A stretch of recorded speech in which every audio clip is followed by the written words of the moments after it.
Schezwan pepper is a spice commonly used in the Sichuan cuisine of China's southwestern Sichuan province. When eaten, it produces a tingling numbing effect due to the presence of hydroxyalpha-sansule in the peppercorn.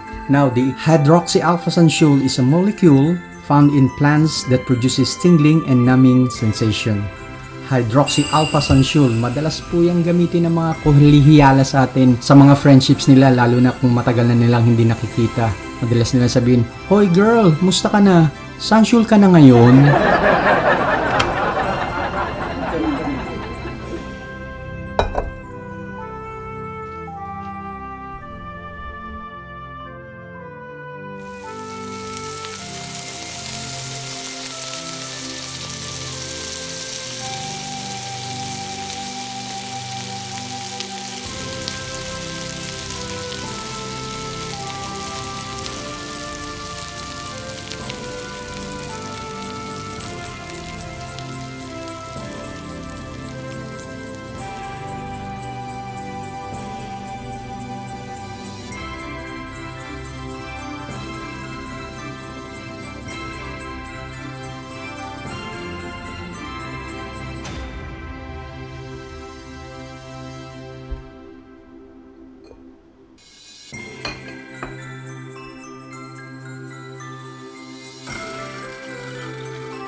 I'm using Sichuan oil mainly for stir-frying dishes, for additional taste and aroma, but definitely not for deep frying.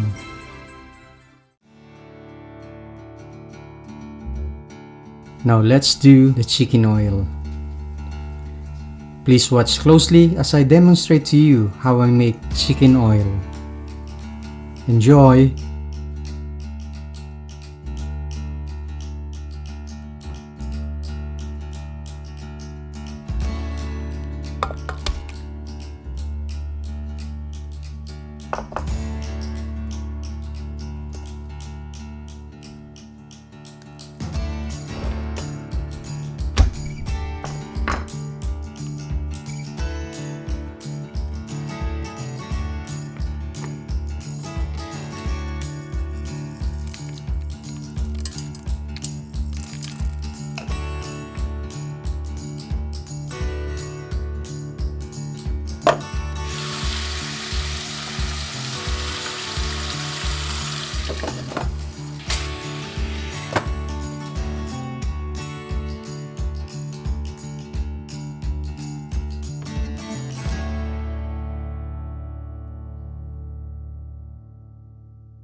For those of you who doesn't know me yet, my name is Dimags, helping you build your cooking ideas more fun, interesting, and easier.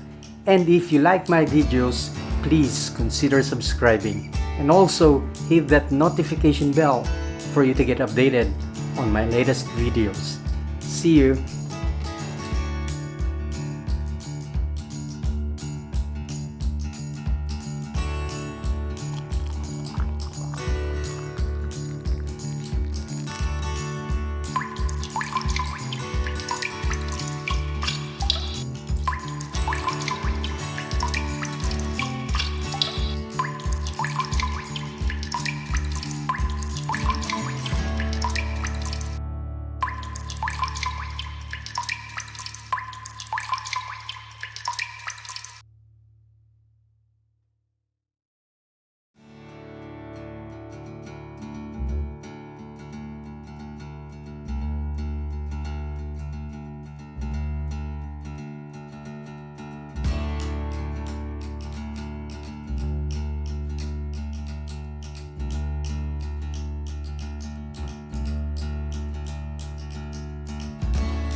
Lights, camera, action! And there you have it, mga kasimplihan. Oh, bakit gawin to? Direct yung sounds natin eh. Pang Christmas eh. Hindi bagay eh. Okay lang yan, malapit naman ang Christmas. Eh, ganun ba? Eh, magja-jacket muna ako. Lights, camera, action! And there you have it, mga kasimplihan. Merry Christmas! There you have it, my two no longer secret cooking oils. Sana po ay nagustuhan nyo ang aking video ngayon. And if you find value in this video, please give us a thumbs up and do share these videos. And kung meron man kayong mga suggestion, komentaryo, but not the violent reaction, please do comment below.